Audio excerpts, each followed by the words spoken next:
Just talking out your backside right now. That's true. Give me some examples of great Torah scholars being produced by this system. Oh, okay. How about... this is a ridiculous conversation. You mentioned like Rabbi Eliashiv. Yeah. Is he a religious Zionist? No. Thank you. Rabbi, who are the big people? Auerbach. Is he a religious Zionist? No.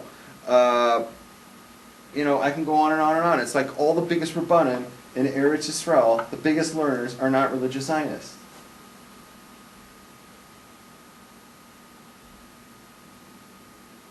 The big yeshivas that are turning out... Most of the people, most of the right-wing Orthodox, the Haredim in Israel who are studying ordained yeshiva are not like great Torah scholars. They're just, their social Not world all of says, them, but many of them are.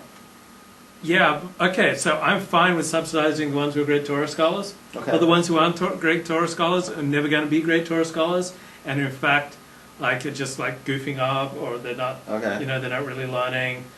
Let them go to work. Okay, here's what I have to say to that, okay? And this is my final word on the topic. But here's what I have to say to that. From the spiritual side, it doesn't matter if they're great Torah scholars or not. The fact that Jews are sitting and learning all day maintains the universe. It doesn't matter what a great... Back in the day, in the old country, there used to be an attitude where only the best learners could go to yeshiva. This is not the Jewish way. The best way is that everyone sits and learns. Everyone sits and learns. Like when the state of Israel goes to war, they need two things. They need soldiers, they need foot soldiers to shoot the weapons, but they need somebody sitting back at home, sitting and learning. It doesn't have to be the greatest scholar in the world. Just if he spends 8 hours a day just learning the Aleph base, for crying out loud. That is what keeps, that's the bracha that keeps the world alive. That's the bracha that will keep the Jewish people alive, and ultimately that's what's going to help win the war that the soldiers are fighting. Because we're learning Torah. We're showing God we want to stay alive because we learn your Torah. It's the commitment that's important. When Jews sit in the state of Israel and learn Torah all day, that is the pillar that keeps the universe alive. That is what sustains the Jewish people and makes us alive 2,000 years after we left there. You want to destroy all that. You want to destroy Torah, throw everybody out in the street and make them work. Not everybody, just the ones who aren't brilliant. You want to destroy Torah. You want to destroy Torah rather than sucking on the public because what you value is that all the Jews should be doctors and lawyers. Well, you know what? Unless they're brilliant at Torah, then that's not going to keep us all alive. God is someone with a 90 IQ. God puke, and he's going to spit us all out and send us into another Holocaust. IQ, just like that's going to bring another Holocaust. Okay, go ahead. Like someone with a 90 IQ, like sitting there staring into a Gomorrah. Like when a donkey stares into a Gomorrah, you can't expect an angel to stare back. So like many of these people have like room temperature IQs at best. They shouldn't be studying Torah on the public dime once they're adults. Once they're 25, they should get out there and, if necessary, sweep the streets or clean latrines, rather than suck public money for them to like look into a Gomorrah and pretend that, you know, they're learning something when they're as thick as a rock. Okay, I'm going to give you that final word. Great. And let the viewers decide. Okay, now, there's a couple questions in the chat room we'll deal with. How's that? And then we'll move to the Parsha, or do you have anything else left on your... Okay. Greg asked a question. Hey, Greg. He asked... First of all, you should hear what he said. He said, the Rabs will rise again, beer and rifle in hand, hay in the mouth, and the Aryan nose. Okay, now he asked the question, are we aware, or either one of us aware, of any Germans who became converts to become Jews? You know, like a Nazi from Germany. Do you know of any that became... I don't know of any Nazis, but there have certainly been Germans who have... Do you know of any? Because I had an answer here that something I am aware of. Go ahead. I saw this on YouTube recently, maybe about 6 months ago or something, that a former skinhead, became a convert. You know, because there's a video of him in his skinhead days or whatever, and then like juxtaposed and you see him today, and it's like he went. Did you see the movie The Believer?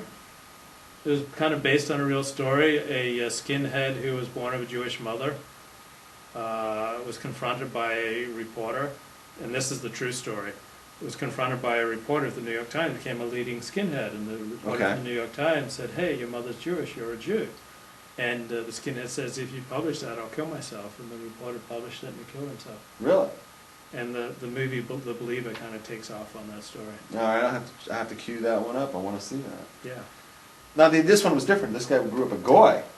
Yeah, I used to dub in with a guy at B'nai David, and first name was Michael, and he used to run with like skinheads in his teen years. I'm not sure if he was born Jewish or converted, but he went on to study for the rabbinate. Wow. Yeah. Wow. Pretty impressive. All right, and D. Medic, who you think is just absolutely brilliant because he's got very good grammar. D. Medic, he asked a question, and he wanted to know what's the view of Torah's view on Nephilim. So, you want me to take that one? Please. Okay, Nephilim, just for the people watching, are angels, if you will, and they're called Nephilim because it's comes from the word nephal, which means, well, to fall. They literally fell. And they were angels that fell down to earth. And the story the Medrash says is that they were up in the heavens and they complained to God. Now this was during the first 10 generations from Abraham Avinu, not from Abraham Avinu, from Adam Arishon, from Adam down to the flood of Noah. There was 10 generations, and during that 10 generations, so the Torah tells us that the people like really were despicable. You know, I mean, they killed each other and they stole and they did idolatry and they raped each other. A lot of rapings and a lot of this pillaging, you know. Well, the worst of it, some of them had a blog. Makes me sick. Some of them had a daily blog with Lashon Hara. Oh, God. Making fun of the Gadol and the Masorah. Gross stuff like that. So they, what am I saying here? So Who are the Nephilim? the Nephilim, so these angels were up there, they weren't called Nephilim yet, and they said, you know, look down here, you made man, you know, and look what, he's disgusting. You gave him like a little bit of free will, and he goes out and he rapes and he pillages and this and that and the other, and the angels, who don't have free will, by the way, Right. angels don't have free will, they said, and they're thinking to themselves, you know, look at us, we're great, we never do anything wrong. Well, they don't realize they're all programmed, right? They're all predestined, or whatever you want. So they said, hey, throw us down there. Keep going. And put us, where are you going? Just getting a glass of water. Okay, so put us down there on the on earth, us angels, and we'll do a much better job and we'll make you proud. And so God said, okay, let's try you out, big mouth. Let's see what Mr. Smarty Pants, let's see what you can do. So he dropped all these angels down on the earth, and they're called Nephilim because they came down to earth. And they were big because they were angelic. They had like a lot of power. You know, they had like all this life force in them. So, you know, and it says that the angels are very tall in Shemayim, like they're miles high, each angel. You know, they're big size, right? And so these angels came down here, and they were gigantic. They were these giants that came down here. And wouldn't you know, they got like a little bit of free will, and the first thing they did was they raped and they pillaged and they opened up a blog. It was just like the first day out of the... Made fun of Gadol. Oh, terrible. And argued against the Masorah. And yeah. They're like, where's Prager already? So, and they came down here and they were just god-awful right out of the box.